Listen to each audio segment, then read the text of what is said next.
आपका समय सीमित है, इसलिए इसे किसी और की जिंदगी जीकर व्यर्थ मत कीजिए। औरों के विचारों के शोर में अपने अंदर की आवाज को मत डूबने दीजिए। यह विचार मोबाइल कंपनी एप्पल के फाउंडर स्टीव जॉब्स के हैं। दुनिया की सबसे फेमस और सबसे बड़ी मोबाइल कंपनी एप्पल के फाउंडर स्टीव जॉब्स का जीवन बहुत से लोगों के लिए प्रेरणा स्रोत है। इन्होंने 56 साल के छोटे से जीवन काल में बहुत से बड़े महान कार्य किए और दुनिया को बता दिया कि अगर कोई इंसान किसी चीज को पूरे मन और दिल से करना चाहे तो उसे कोई रोक नहीं सकता और ना ही कोई हरा सकता है। स्टीव जॉब ने किसी बड़ी डिग्री को हासिल नहीं किया था, इसके बावजूद भी दुनिया के सबसे बेहतरीन ऑपरेटिंग सिस्टम मैक का उन्होंने निर्माण किया, जो बड़े बड़े इंजीनियरों के जीवन काल का बस सपना ही रह जाता है। तो चलिए स्टीव जॉब के जीवन को करीब से जानते हैं। स्टीव जॉब्स का जन्म 24 फरवरी 1955 को कैलिफोर्निया के सैन फ्रांसिस्को में हुआ था।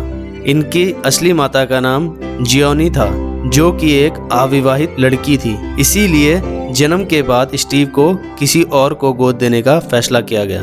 स्टीव जॉब्स को पॉल और क्लेरा को गोद दिया गया। पॉल एक मैकेनिक थे जबकि क्लेरा अकाउंटेंट थी। स्टीव जॉब्स की जैविक माँ चाहती थी कि उसे एक पढ़ी लिखी फैमिली गोद ले, लेकिन पॉल और क्लेरा ने अपनी कॉलेज की भी पढ़ाई पूरी नहीं की थी। स्टीव जॉब्स को गोद लेने से पहले उन्होंने जियोनी को आश्वासन दिया कि वे स्टीव जॉब्स को कॉलेज जरूर भेजेंगे।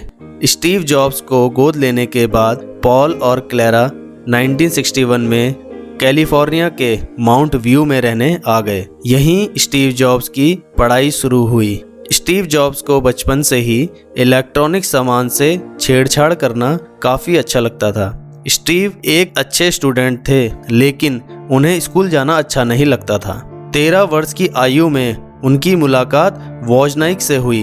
वोजनाइक भी स्टीव जॉब्स की ही तरह होशियार थे, जिनका मन इलेक्ट्रॉनिक्स में ही लगता था। दोनों में जल्द ही गहरी दोस्ती हो गई। हाई स्कूल की पढ़ाई पूरी करने के बाद स्टीव जॉब ने रीड्स कॉलेज में एडमिशन लिया। यह बहुत ही महंगा कॉलेज था, जिसकी फीस पॉल और क्लेरा बहुत ही मुश्किल से जमा कर रहे थे। अपने बेटे की अच्छी शिक्षा के लिए उन्होंने अपने जीवन की पूरी जमा पूंजी लगा दी थी।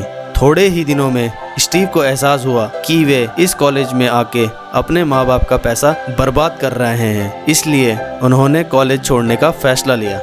कॉलेज छोड़ने के बाद भी वह केवल कैलीग्राफी की क्लास लेने के लिए कॉलेज जाया करते थे। इस समय स्टीव के पास बिल्कुल भी पैसे नहीं हुआ करते थे। वे अपने दोस्त के कमरे में फर्श में ही सोया करते थे। खाना खाने के लिए कोक की बोतल बेच के पैसा कमाया करते थे। इसके साथ ही वह हर रविवार को हरे कृष्णा मंदिर में जाते थे, जहां उन्हें मुफ्त में भरपेट खाना मिलता था।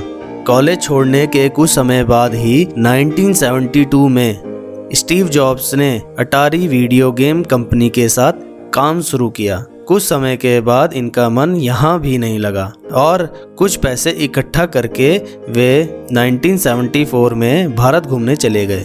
भारत में उन्होंने 7 महीने गुजारे। इस दौरान उन्होंने उत्तराखंड, उत्तर प्रदेश और हिमाचल के कई मंदिरों में घूमे और मेडिटेशन भी सीखा। उसके बाद वह अमेरिका वापस चले गए। उसके बाद वहां जाकर उन्होंने कुछ बड़ा करने की सोची, जिसके बाद स्टीव जॉब और वोजनाइक ने एक साथ मिलके काम करने की योजना बनाई। दोनों का कंप्यूटर में बहुत मन लगता था। वोजनाइक अपना खुद का कंप्यूटर बनाना चाहते थे। उन्हें इलेक्ट्रॉनिक्स की काफी अच्छी समझ भी थी। यह देखते हुए स्टीव जॉब्स को आइडिया आया कि क्यों ना दोनों मिलके कंप्यूटर बना के बेचें। 1976 में जॉब्स और वोजनाइक ने मिलके जॉब्स के गैरेज से कंप्यूटर बनाने का काम शुरू किया और एक कंपनी खोली, जिसका नाम एप्पल रखा। इस समय स्टीव जॉब्स की उम्र मात्र 21 वर्ष थी। एप्पल कंपनी के पहले कंप्यूटर का नाम एप्पल 1 रखा गया और कुछ समय बाद वोजनाइक ने एप्पल 2 में भी काम करना शुरू कर दिया। इसे बनाने के बाद कुछ इन्वेस्टरों के सामने एप्पल 2 को रखा गया, जिससे कुछ इन्वेस्टरों ने इसमें अच्छा पैसा इन्वेस्ट किया और एप्पल 2 लोगों को खूब पसंद आने लगा। कंपनी बहुत ही जल्द बढ़ने लगी और 1980 तक यह कंपनी एक जानी मानी कंपनी बन गई। और 10 साल में ही एप्पल कंपनी ने $2 बिलियन से भी ज़्यादा पैसे कमा लिए और इसमें 4000 लोग काम करने लगे।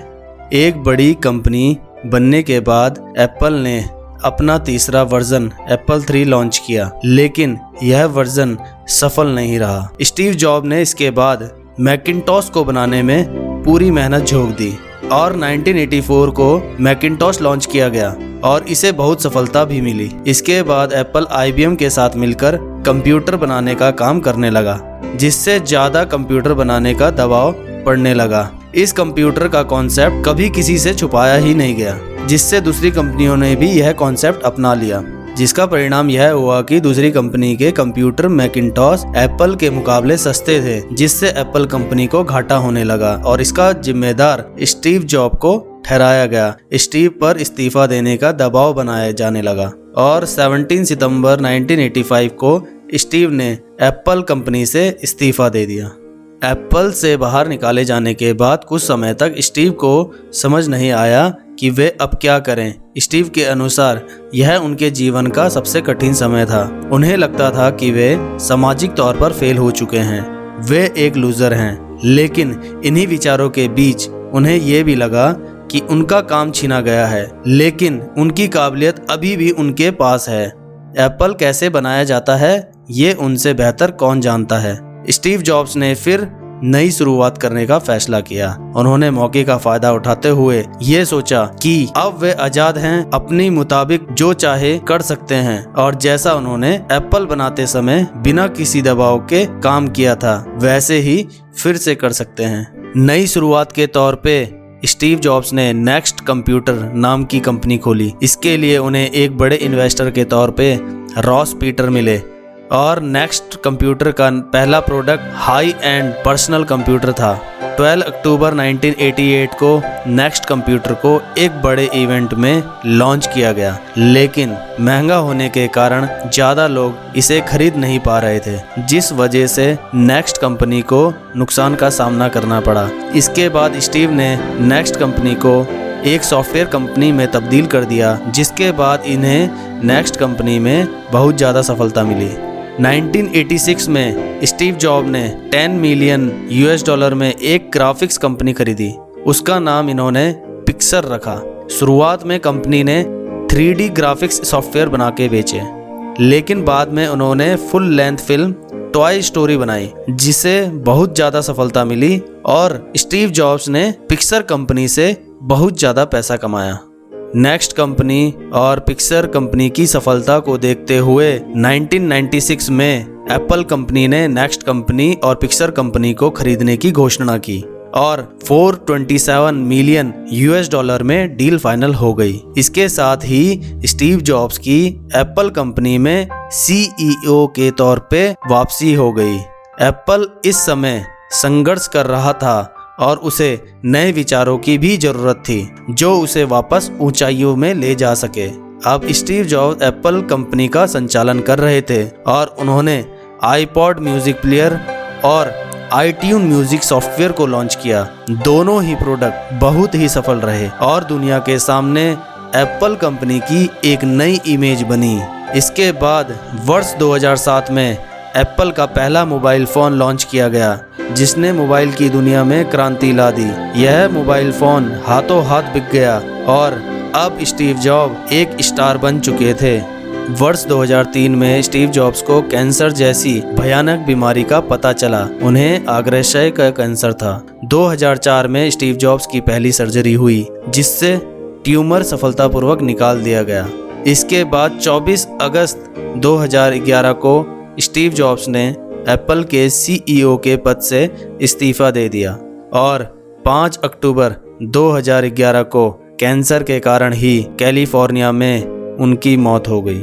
आपका बहुमूल्य समय देने के लिए बहुत बहुत धन्यवाद। आपको यह कहानी कैसी लगी हमें कमेंट करके ज़रूर बताएं। आपको यह कहानी अच्छी लगी हो तो लाइक, शेयर और सब्सक्राइब करें हमारे YouTube चैनल को।